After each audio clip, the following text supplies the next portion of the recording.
నమస్కారం G news కి స్వాగతం. ముందుగా హెడ్లైన్స్ చూద్దాం.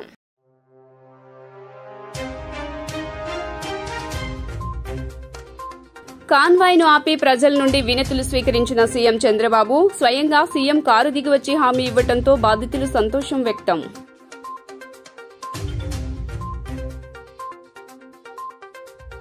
పంచాయతీరాజ్ గ్రామీణాభివృద్ది శాఖపై డిప్యూటీ సీఎం పవన్ సమీక్ష.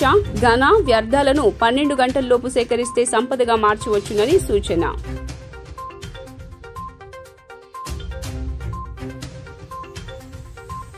రాష్ట్ర వ్యవసాయ సహకార మార్కెటింగ్ పశుసంవర్ధక పాడి అభివృద్ది మత్స్యశాఖ మంత్రిగా బాధ్యతలు స్వీకరించిన అచ్చెన్నాయుడు రైతులందరికీ వ్యవసాయ యాంత్రీకరణ పరికరాలను పంపిణీ చేసేందుకు చర్యలు తీసుకుంటున్నామని వెల్లడి.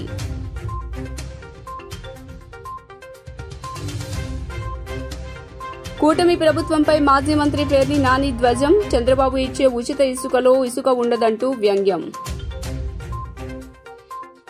ఇక డీటెయిల్స్ చూస్తే ముఖ్యమంత్రి నారా చంద్రబాబు నాయుడు కాన్వాయ్ని ఆపి సామాన్య ప్రజలను కలిశారు. ఉండవల్లిలోని తన నివాసం నుంచి సచివాలయానికి వెళ్తున్న సమయంలో కరకట్టపై ఉన్న ప్రజలను చూసి తన కాన్వాయ్ను ఆపారు. సమస్యలపై వినతులు అందించేందుకు వచ్చిన ప్రజలను పిలిచి మాట్లాడారు. వివిధ జిల్లాల నుంచి వచ్చిన పలువురు తమ సమస్యలను చెప్పుకున్నారు. అనంతరం వారి నుండి వినతి పత్రాలు తీసుకున్నారు. సమస్యలను పరిష్కరిస్తానని సీఎం చంద్రబాబు నాయుడు స్వయంగా కారు దిగి వచ్చి హామీ ఇవ్వడంతో బాధితులు సంతోషం వ్యక్తం చేశారు. ఘన వ్యర్థాలను 12 గంటల్లో సేకరించగలిగితే వాటిని సంపదగా మార్చవచ్చునని డిప్యూటీ సీఎం పవన్ కళ్యాణ్ తెలిపారు. చెత్తను వ్యర్థ పదార్థాలను రీసైక్లింగ్ చేసి పంచాయతీలు ఆదాయాన్ని పొందేలా చర్యలు తీసుకుంటామని పవన్ తెలిపారు. తాడేపల్లిలోని పంచాయతీరాజ్ గ్రామీణాభివృద్ధి శాఖ కమిషనర్ కార్యాలయంలో solid and liquid resource management పై అధికారులతో పవన్ సమీక్ష నిర్వహించారు. Solid and liquid resource management వ్యవస్థను పిఠాపురంలో పైలట్ ప్రాజెక్టుగా అమలు చేయనున్నట్లు పవన్ తెలిపారు. చెత్త నుంచి సంపద సృష్టించే కేంద్రాలకు పూర్వ వైభవం తీసుకురావడంపై రాష్ట్ర ప్రభుత్వం దృష్టి పెట్టిందని డిప్యూటీ సీఎం పవన్ కళ్యాణ్ తెలిపారు. వైఎస్ఆర్సీపీ ప్రభుత్వం నిధులు మళ్లించడంతో చితికిపోయిన పంచాయతీలకు ఆదాయం పెంచేలా చర్యలు తీసుకోవాలని నిర్ణయించిందని తెలిపారు. దీనికోసం solid liquid resource management SLRM పేరిట వేలూరులో విజయవంతమైన విధానాన్ని రాష్ట్రంలో అమలు చేయాలని నిర్ణయించింది. ఈ ప్రాజెక్టుపై ఇటీవల కొంతకాలం అధ్యయనం చేసిన పవన్ తొలుత తన సొంత నియోజకవర్గం పిఠాపురంలో పైలట్ ప్రాజెక్టుగా అమలు చేయాలని నిర్ణయించారు. అక్కడ విజయవంతమయ్యాక ఈ విధానాన్ని రాష్ట్రంలోని అన్ని గ్రామ పంచాయతీలకు విస్తరించి తద్వారా ఆదాయాన్ని పెంచుకునేలా చర్యలు తీసుకున్నట్లు ఆయన ప్రకటించారు. Solid and liquid resource management concept గత మనందరికీ కూడా రోడ్ల మీద వెళ్తున్నప్పుడు చెత్త అనేది మన దైనందిక జీవితంలో ఒక భాగం అయిపోయింది. దాన్ని తీలే. ఈరోజు మీకు ప్రజెంట్ చేసిన ఈ సినారీ ఇది మొదటిసారి కాదు. ఇది ప్రతి ప్రభుత్వం ఒక ప్రయత్నం చేసేది కాదు. ఇది ప్రత్యేకించి మేము ఎందుకు దీన్ని కొంచెం కమిటెడ్గా తీసుకెళ్ళాలి అని అనుకుంటున్నాం అంటే, మన దేశం నదులకి సాంప్రదాయాలకి చాలా విలువ ఇచ్చే దేశం ఇది. నీటి వనరులకి నీరు కనిపిస్తే దాన్ని గంగాజలం అనుకుంటాం. ఏ మూల చిన్న బావి కనిపించినా దాంట్లో మంత్రోక్తం చేసి దాన్ని గంగాజలం అనుకుంటాం. మనం బేసిక్గా పంచభూతాల మీద మనకు చాలా గౌరవం ఇచ్చే సమాజం ఇది. కానీ దురదృష్టవశాత్తు అది పూజా పునస్కారాలకే అది పరిమితం అయిపోయింది. కానీ దైనందిక జీవితంలో ఇది రావట్లేదు. ఉదాహరణకి ఇందాక మీరు చూసిన విజువల్ ఒకటి యనమదురు డ్రైన్ చూస్తే, భీమవరం టౌన్లో చూస్తే అది ఒక 90 మీటర్లు ఉండే ఒక డ్రైన్. అది పంటకాలం. ఆ పంటకాలంలో దాదాపు ఇంక వేరే ఏమి లేక అందరూ దాన్ని ఒక డంపింగ్ యార్డ్గా వాడేశారు. అది కిలోమీటర్ లెక్కన ఉంటుంది. అందరూ అక్కడ వేసేయటం. అది ఏం చేస్తారు, మళ్ళీ వర్షాలు వచ్చేటప్పటికి అది మొత్తం వర్షాలు వస్తే కొట్టుకెళ్ళిపోయి మళ్ళీ సముద్రంలో కలిసిపోతూ ఉన్నాయి. అలాగే మనకి ప్లాస్టిక్ చెత్త ఎక్కడన్నా పడేస్తే కొన్ని ఇంకా ఇబ్బందిగా ఉంటుందని విజువల్స్ చూపించారు. లేటర్ మీరు శ్రీనివాసన్ గారి దగ్గర ఉంటాయి. ఈ ఆవులు కూడా ఈ ప్లాస్టిక్ కవర్లు తినేసి కడుపు నిండా దాదాపు 5 కేజీలు 25 కేజీలు కడుపులో ఉండిపోయినాయి. వాటికి దారుణంగా చచ్చిపోయి అలాంటి పరిస్థితులు కూడా ఉన్నాయి ఆవులు. ఒకవైపు ఏమైనా గోవుని పూజిస్తాం, గోరక్షణ అంటాం. కానీ కనీసం వాటికి ఎందుకంటే అవి తిండి అనుకోండి, ఎందుకంటే ఫుడ్ ఉంటుంది దాంట్లో, ఆ స్మెల్కి అది తిండి అనుకొని తినేస్తున్నాయి ప్లాస్టిక్ కవర్స్. ఇవన్నీ చూస్తుంటే చాలా బాధ అనిపించి ఎక్కడో చోట మొదలు పెడదాం ఒక చిన్న ప్రయత్నం అని. రాష్ట్ర జీడీపీలో 35% వాటాను సమకూర్చే వ్యవసాయ అనుబంధ శాఖలను గత ప్రభుత్వం పూర్తిగా నిర్లక్ష్యం చేసిందని, ఆ శాఖలకు పూర్వ వైభవాన్ని తీసుకువచ్చేందుకు సాయశక్తులా కృషి చేస్తామని పశుసంవర్ధక, పాడి అభివృద్ధి, మత్స్యశాఖ మంత్రి కింజరపు అచ్చెన్నాయుడు తెలిపారు. ఈ నెల 23 నుంచి రాష్ట్ర వ్యాప్తంగా పొలం పిలుస్తోంది కార్యక్రమాన్ని నిర్వహిస్తున్నామన్నారు. రాష్ట్ర వ్యవసాయ సహకార మార్కెటింగ్, పశుసంవర్ధక, పాడి అభివృద్ధి మరియు మత్స్యశాఖ మంత్రిగా కింజరాపు అచ్చెన్నాయుడు బాధ్యతలు స్వీకరించారు. రాష్ట్ర సచివాలయం 4వ బ్లాక్లో ఆయనకు కేటాయించిన ఛాంబర్లో వేద పండితుల మంత్రాచరణలు, ఆశీర్వచనాల మధ్య పూజా కార్యక్రమం అనంతరం మంత్రిగా ఆయన బాధ్యతలు చేపట్టారు. ఈ సందర్భంగా ఆయన మాట్లాడుతూ ఖరీఫ్లో 4 మాసాలు, రబీలో 4 మాసాల పాటు పొలంబడి కార్యక్రమాన్ని నిర్వహించేందుకు ప్రణాళికలు రూపొందిస్తున్నామన్నారు. రైతులందరికీ వ్యవసాయ యాంత్రీకరణ పరికరాలను పంపిణీ చేసేందుకు చర్యలు తీసుకుంటున్నామన్నారు. మత్స్యకారులకు జీవనాధారమైన చేపల చెరువులను గత ప్రభుత్వం లాక్కునేందుకు జీవో నెంబర్ 217 జారీ చేసిందని, ఆ జీవోను కూడా రద్దు చేస్తూ నేడు సంతకం చేయడం జరిగిందన్నారు. మత్స్యకారులకు ప్రభుత్వం అందజేసే డీజిల్ సబ్సిడీని గత ప్రభుత్వం నిలిపివేసిందని, ఆ రాయితీని మళ్లీ కొనసాగిస్తూ రాష్ట్ర ముఖ్యమంత్రి 10 కోట్లు మంజూరు చేయడం జరిగిందని తెలిపారు. పాడి పరిశ్రమ అభివృద్ధికి, పశువుల ఆరోగ్య పరిరక్షణకు డీవార్మింగ్ క్యాంపులను రేపటి నుంచి నిర్వహిస్తున్నామన్నారు. అసలు రాష్ట్రంలో ఎన్ని పశువులు ఉన్నాయని వివరాలు తెలుసుకునేందుకు పశు గణాంక కార్యక్రమాన్ని చేపడుతున్నామన్నారు. వ్యవసాయ శాఖ మంత్రిగా అధికారికంగా బాధ్యతలు చేపట్టినందుకు చాలా ఆనందంగా ఉందని చెప్పి ఈ సందర్భంగా తెలియజేస్తున్నాను. మనది ప్రధానంగా వ్యవసాయ ఆధారిత రాష్ట్రం. రాష్ట్ర జనాభాలో 62% మంది, అంటే దాదాపుగా 3.07 కోట్ల మంది వ్యవసాయం, వ్యవసాయ అనుబంధ రంగాలపైన ఆధారపడినటువంటి విషయాన్ని ఈ సందర్భంగా తెలియజేస్తున్నాను. ఇటువంటి వ్యవసాయ రంగం, సహకార రంగం, మార్కెటింగ్ రంగం, పశు వైద్యం, డైరీ డెవలప్మెంట్ మరియు మత్స్యశాఖ లాంటి కీలకమైనటువంటి రంగాలను కలిపి ఆ మంత్రిత్వ శాఖను నా మీద అచంచలమైన విశ్వాసం, నమ్మకంతో అప్పజెప్పినటువంటి రాష్ట్ర ముఖ్యమంత్రి పెద్దలు గౌరవనీయులు శ్రీ నారా చంద్రబాబు నాయుడు గారికి హృదయపూర్వకమైనటువంటి నమస్కారాలు తెలియజేస్తున్నాను.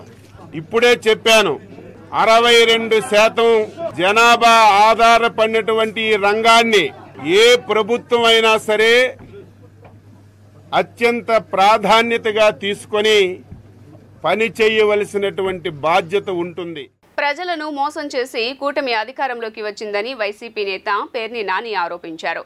6 అడుగుల అబద్ధానికి చంద్రబాబే నిదర్శనమని ఎద్దేవా చేశారు. చంద్రబాబు ఇచ్చే ఉచిత ఇసుకలో ఉచితం ఉండదు, అమ్మకు వందనం అంటారు, పిల్లలకు పంగనామం పెడతారు, హామీల అమలును మర్చి తప్పుడు ప్రచారాలు చేస్తున్నారు. పోలవరాన్ని నాశనం చేసింది చంద్రబాబే. తప్పుడు లెక్కలతో ప్రజలను మభ్యపెడుతున్నారని ఆయన మండిపడ్డారు.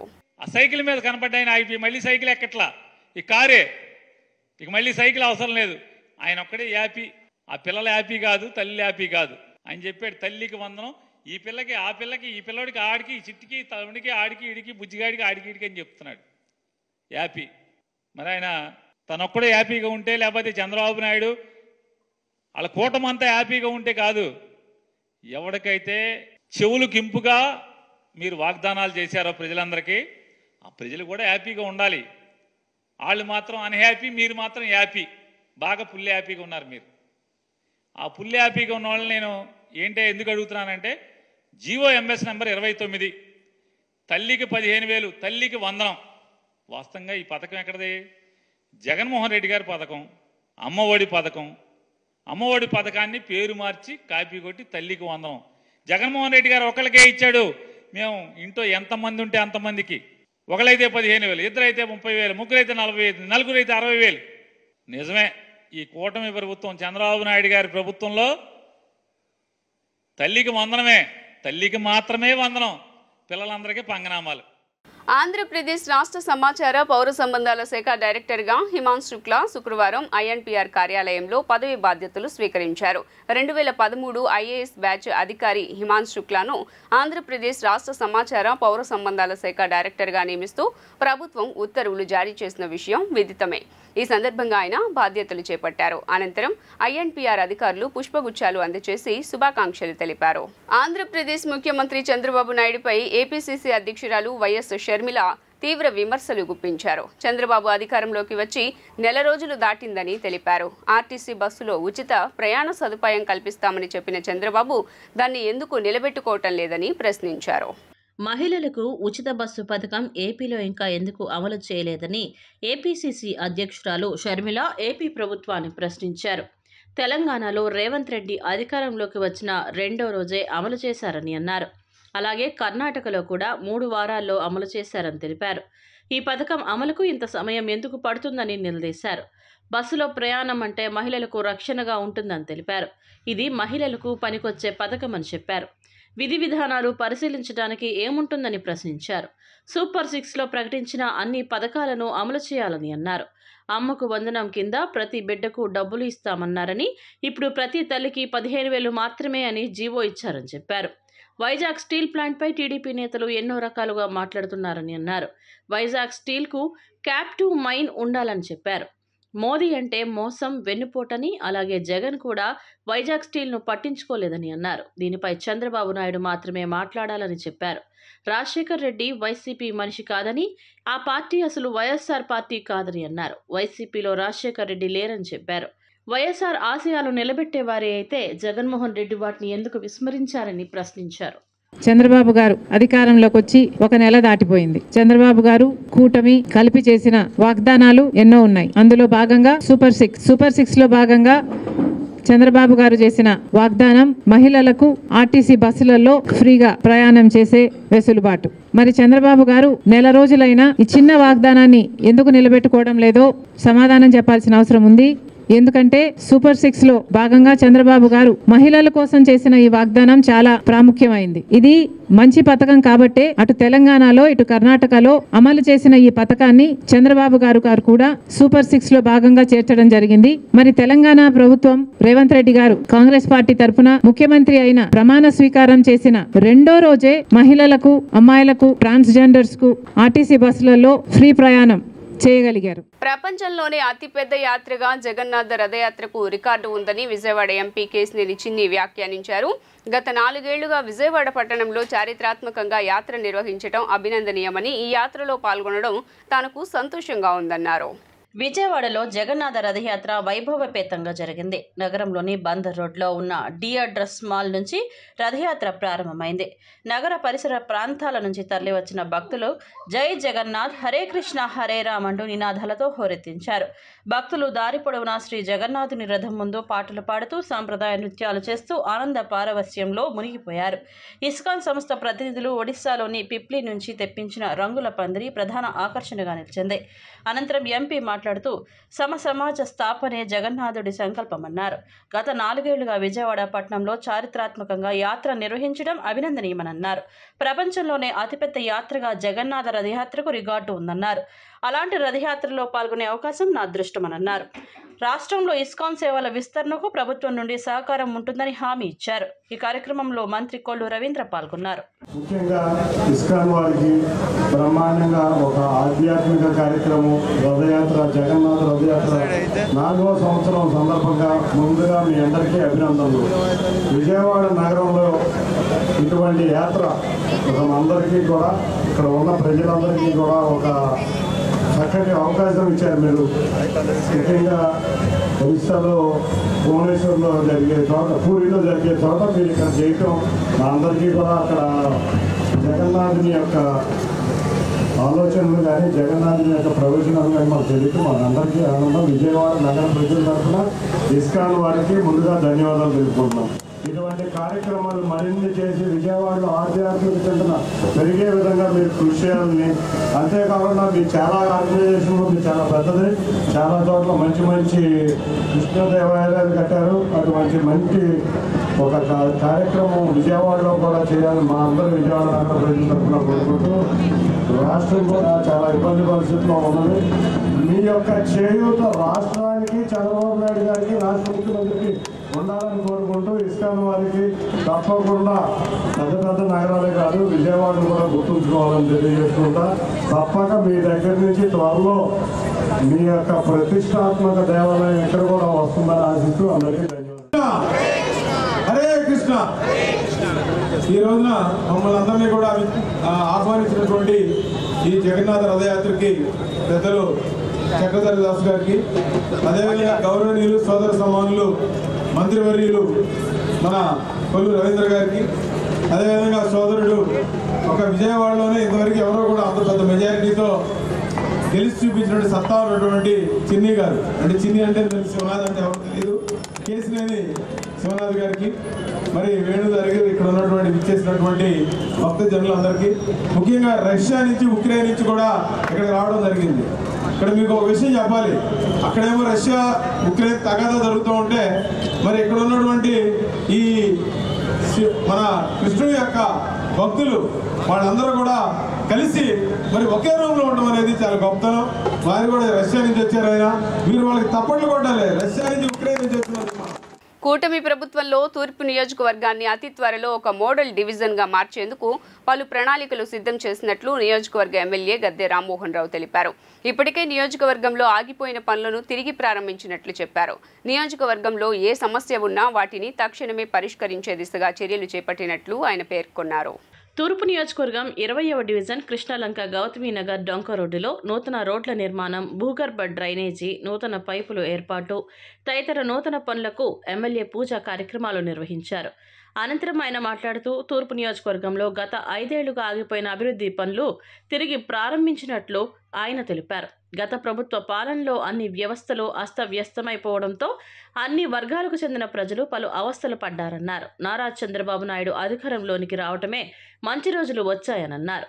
ప్రజలు ఇబ్బందులు పడే బాధ తప్పిందన్నారు. తూర్పు నియోజకవర్గం ఏ సమస్య వచ్చినా పరిష్కరించడానికి తాను సిద్ధంగా ఉన్నానని భరోసానిచ్చారు.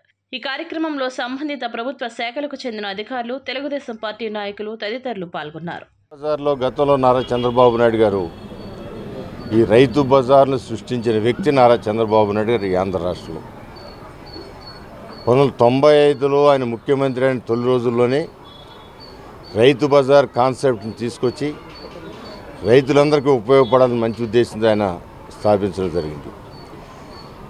అంతేకాదు పప్పులే ఉన్నాయో లేకపోతే పంచదార ఉందో ఇంకా అనేక రకాలైన వస్తువులు ఒక మినీ సూపర్ మార్కెట్ లాగా కూడా పేదలకు అందుబాటులో తీసుకురావాలని కూడా 2014-19లో ఆయన ప్రయత్నం చేసిన విధానాన్ని ఒకసారి గుర్తు చేస్తున్నాను.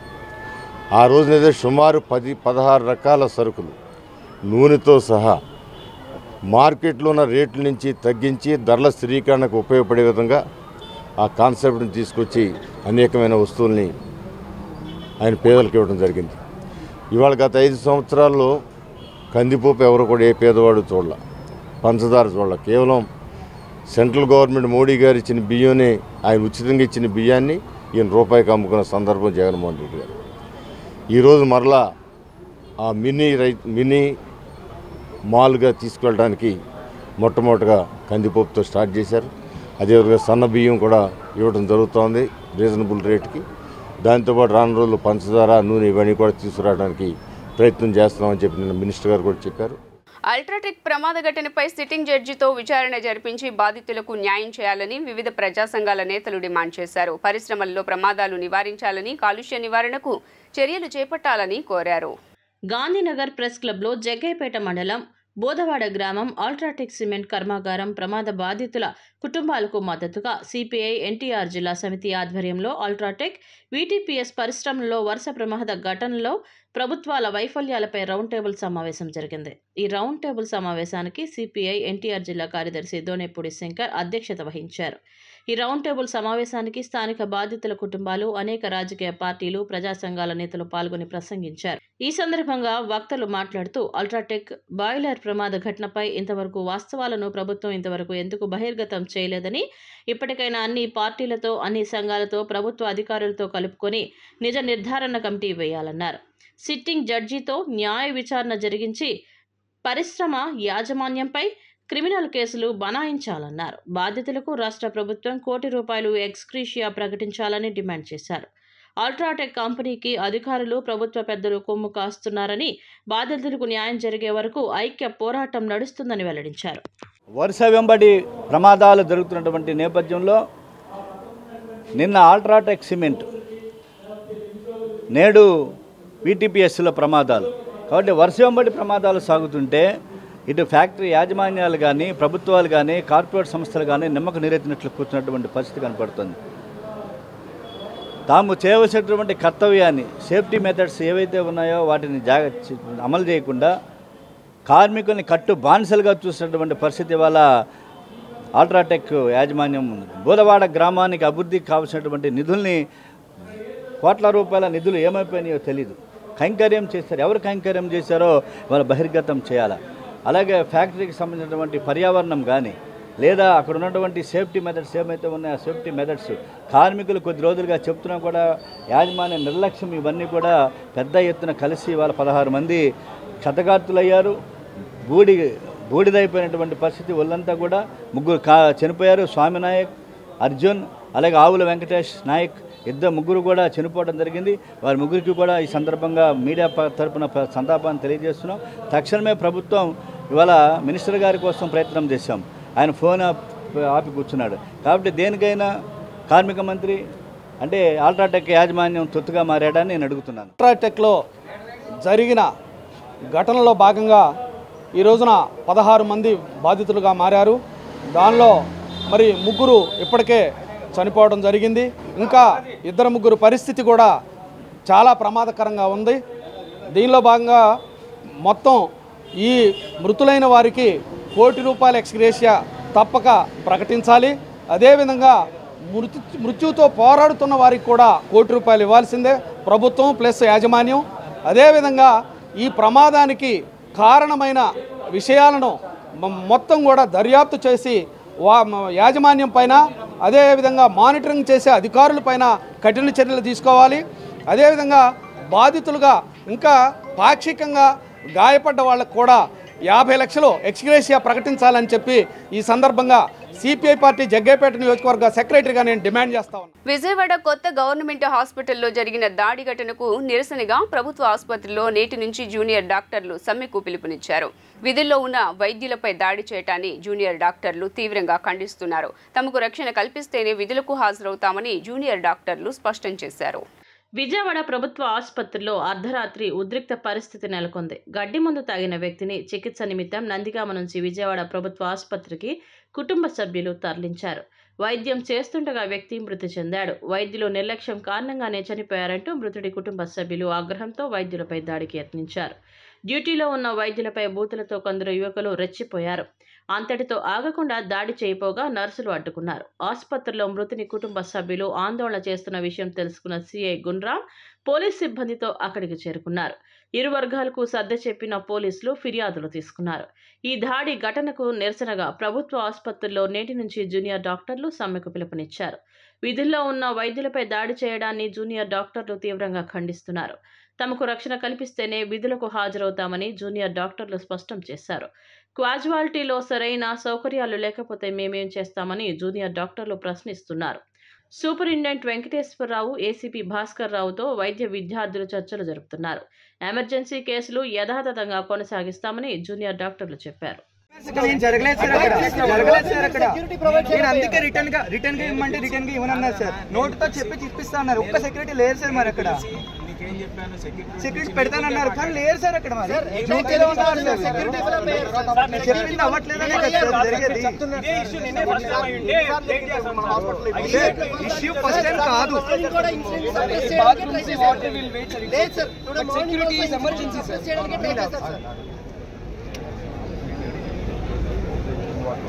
Sir, first is not drinking water, sir. First is security. Security, sir.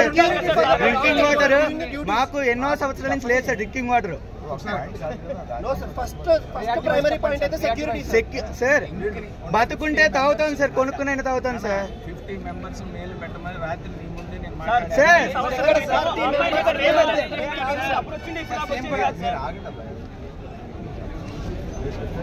ఇప్పుడు కాదు సార్, ముందు కూడా అలాగే మెంబర్స్ పెడతాను, ఇప్పుడు రాలేదు సార్.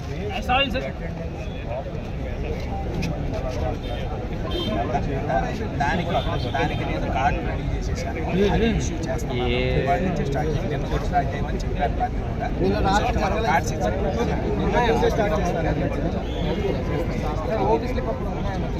ఒక టైం ఉంటుంది, ఒక 5 గంటలు ఇక్కడ వరకు కూడా వచ్చేది కాదు.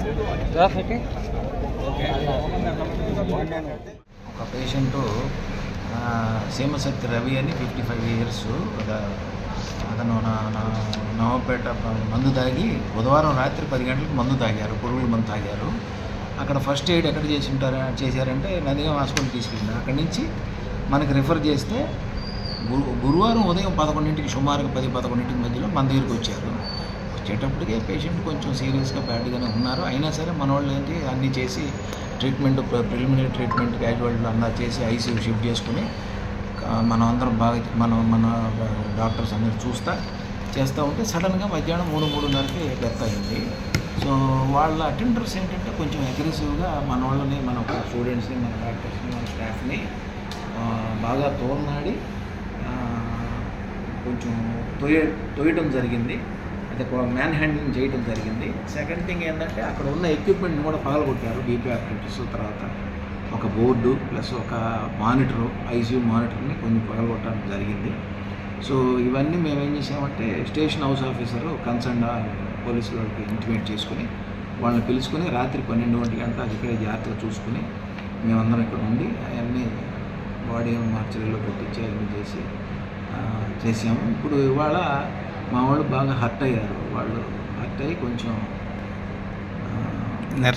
నిరసన తెలియజేస్తున్నారు. సో ఇట్లాంటివి మన ప్రిమిసెస్లో కూడా ఇంకా కొంచెం సెక్యూరిటీ అవన్నీ పెంచుకుని మేము ఇంకా బెటర్ చేసుకుని పోలీసు వాళ్ళ హెల్ప్తో ఇంకా బెటర్ చేసుకున్నాం. భవానీ ఐలాండ్ టూరిజం కార్పొరేషన్ అవుట్సోర్సింగ్లో పనిచేసే ఉద్యోగస్తులను అకారణంగా ఉద్యోగాల నుంచి తొలగించిన అధికారులపై సమగ్ర విచారణ చేసి మరలా తమకు ఉద్యోగ అవకాశాలు కల్పించాలని Bhavani island tourism corporation outsourcing బాధిత ఉద్యోగస్తులు మేనేజ్మెంట్ను డిమాండ్ చేశారు. తమకు న్యాయం జరగకపోతే ముఖ్యమంత్రి చంద్రబాబును, ఉప ముఖ్యమంత్రి పవన్ కళ్యాణ్ను, మంత్రి లోకేష్ని కలుస్తామని చెప్పుకొచ్చారు. Bhavani island tourism corporation outsourcing బాధిత ఉద్యోగులు గాంధీనగర్ ప్రెస్ క్లబ్ నందు విలేకరుల సమావేశం ఏర్పాటు చేశారు. ఈ సందర్భంగా వారు మాట్లాడుతూ భవానీపురం ఐలాండ్లో అవుట్సోర్సింగ్ ఎంప్లాయీస్గా 11 మంది గత 7 సంవత్సరాలుగా పనిచేస్తున్నారని, తమకు విధించిన sweeper, security guard, battery car driver గాను విధులను నిర్వహిస్తున్నారని అన్నారు. తమపై అధికారులు అయిన civil AE Shashikumar, electrical AE Shamsuddin ఆదేశాల మేరకు పనిచేస్తున్నామని అన్నారు. ఈ నేపథ్యంలో గత సంవత్సరం మే 1న 5 గుప్పెట్లో భవానీ ద్వీపం బక్కచిక్కుతున్న భవానీ దీపం అని ఆర్టికల్ పత్రికలో రావడం జరిగిందని గుర్తు చేశారు. ఆ వార్తాపత్రికలో తమ దగ్గర ఆప్కాస్లో జాయిన్ చేసేందుకు మనీ తీసుకున్నామని అందులో వివరించారు. ఆ వార్తా కథనం మేరకు మమ్మల్ని మానసికంగా, శారీరకంగా హింసించారని ఆరోపించారు. తమకు తెలియకుండా జనరల్ మేనేజర్ తమ చేత గత సంవత్సరం డిసెంబర్ 11న తెల్ల కాగితాల మీద సంతకాలు పెట్టించి తప్పు చేశామని ముద్ర వేసి తమను విధుల్లో నుంచి తొలగించడం జరిగిందని ఆవేదన వ్యక్తం చేశారు. కాంట్రాక్ట్ ఉద్యోగుల్ని, ఉన్నతాధికారుల్ని కాపాడేందుకు మాలాంటి చిన్న ఉద్యోగస్తుల్ని బలి చేయడం జరిగిందని చెప్పారు. సమగ్ర విచారణ జరిపి అధికారులు తమకు న్యాయం చేయాలని కోరారు. తమకు న్యాయం జరగని ఎడల ముఖ్యమంత్రి చంద్రబాబు నాయుడు, పవన్ కళ్యాణ్, నారా లోకేష్ను కలుస్తామని అన్నారు. ఈ సమావేశంలో కత్తిర శెట్టి, అనిల్ కుమార్, పి రవీంద్ర, ఎన్ రాజలక్ష్మి, ఎం శ్రీనివాసరావు, సుబ్రహ్మణ్యం, తిరుమలరావు తదితరులు పాల్గొన్నారు. ఆంధ్రప్రదేశ్ పర్యాటక సంస్థ అయినటువంటి భవానీ ద్వీపంలో మా నాన్నగారు 7 సంవత్సరాల నుండి అందులో ఉద్యోగం చేస్తున్నారు.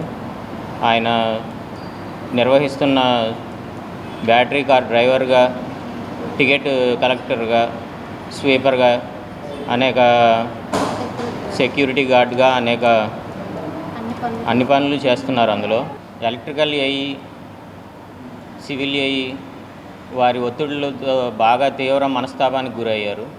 Electrical AE Shamshuddin, civil AE Sasikumar వారి ఒత్తిడి వల్ల బాగా మానసికంగా ఇబ్బంది పడ్డారండి.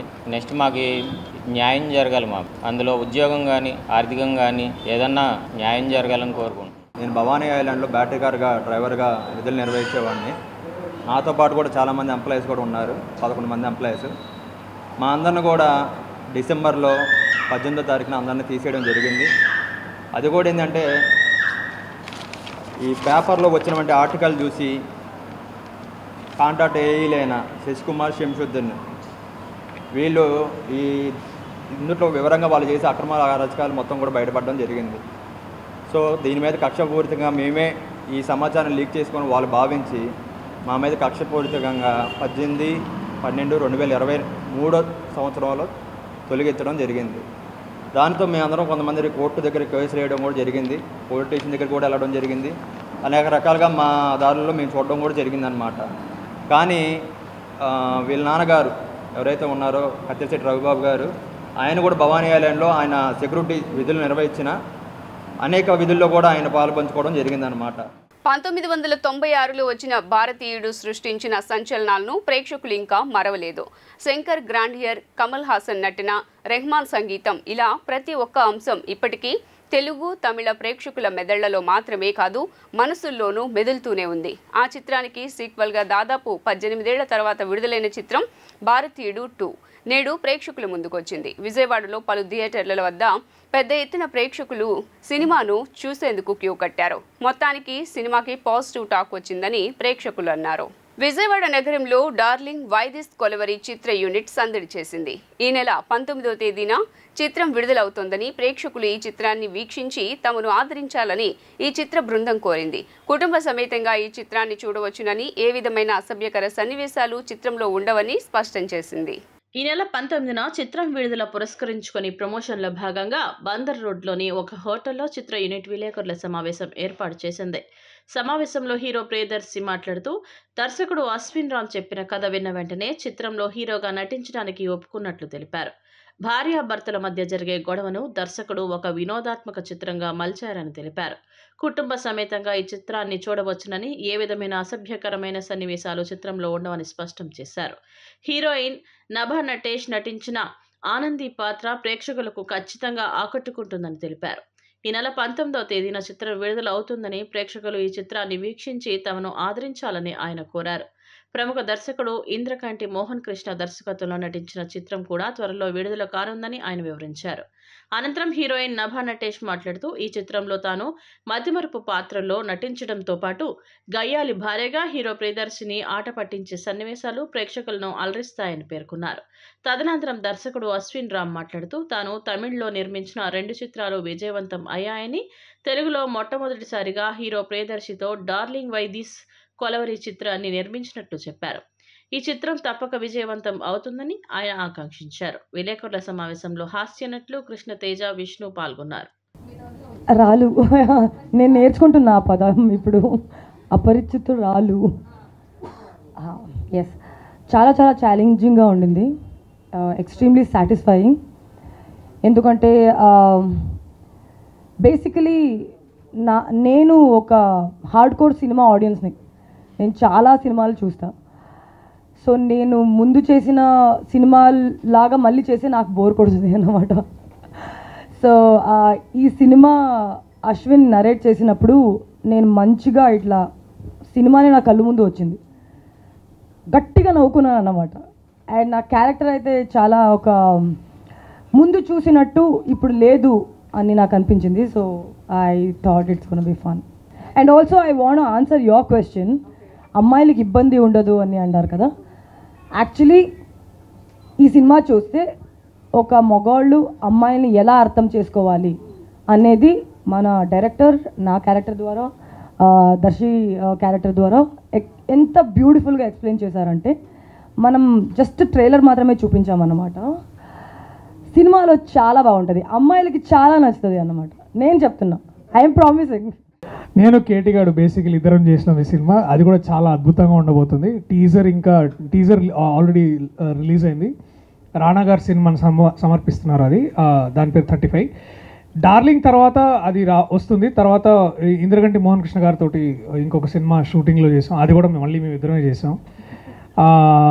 దాని తర్వాత ఇంకొంచెం టైం పడుతుంది, ఇంకా పేర్లేం పెట్టలేదు, కథలు విన్నాను, బాగున్నాయి, చేస్తా. అంటే అది ఇప్పుడు ప్రతి బ్యాచ్లో ఒకడు ఉంటాడు కదా, వీడు ఎట్లొచ్చిండు నా లైఫ్లోకి అర్థమే కాదు, కానీ సరేగా వాడు ఎప్పుడు ఉంటాడు ఇక పక్కన అట్లా అనమాట.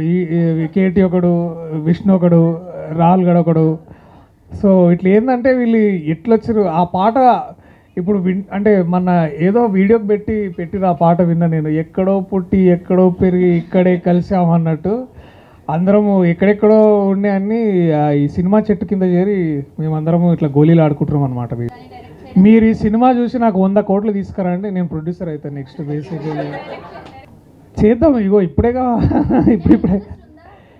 డెఫినెట్లీ ఇంట్రెస్ట్ ఉందండి, కానీ ఇలాంటి వాళ్ళతో పనిచేసిన తర్వాత మనకేం రాదని తెలుస్తుంది అనమాట. సో ఇంకా నేర్చుకోవాల్సిన చాలా ఉందని అనిపిస్తుంది. పైగా మొన్ననే కల్కి లాంటి సినిమా రిలీజ్ అయింది. సో తెలుగు సినిమా స్థాయి, తెలుగు సినిమా ఔన్నత్యం ఇప్పుడు ప్రపంచం మొత్తంగా మన గురించి వింటున్నారు, మాట్లాడుకుంటున్నారు.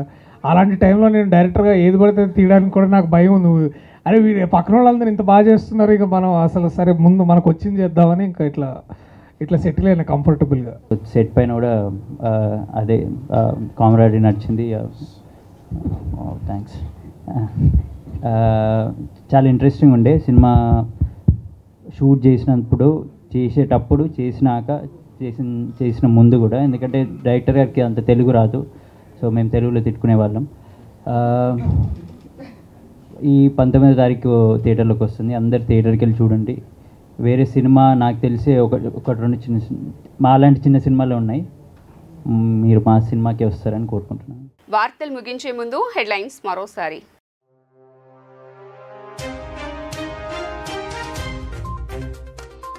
కాన్వాయ్ను ఆపి ప్రజల నుండి వినతులు స్వీకరించిన సీఎం చంద్రబాబు స్వయంగా సీఎం కారు దిగి వచ్చి హామీ ఇవ్వడంతో బాధితులు సంతోషం వ్యక్తం.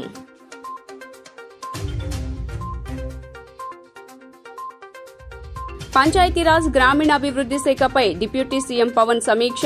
ఘన వ్యర్థాలను 12 గంటల్లోపు సేకరిస్తే సంపదగా మార్చవచ్చునని సూచన.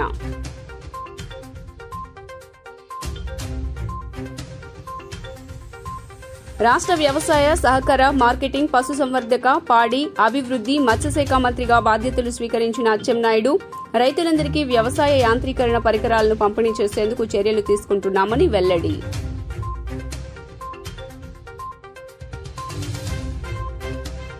కూటమి ప్రభుత్వంపై మాజీ మంత్రి పేర్ని నాని ధ్వజం. చంద్రబాబు ఇచ్చే ఉచిత ఇసుకలో ఇసుక ఉండదంటూ వ్యంగ్యం. జీ న్యూస్ ఇంతటితో సమాప్తం. తిరిగి వార్తల్లో మళ్ళీ కలుద్దాం. అంతవరకు సెలవు. నమస్కారం.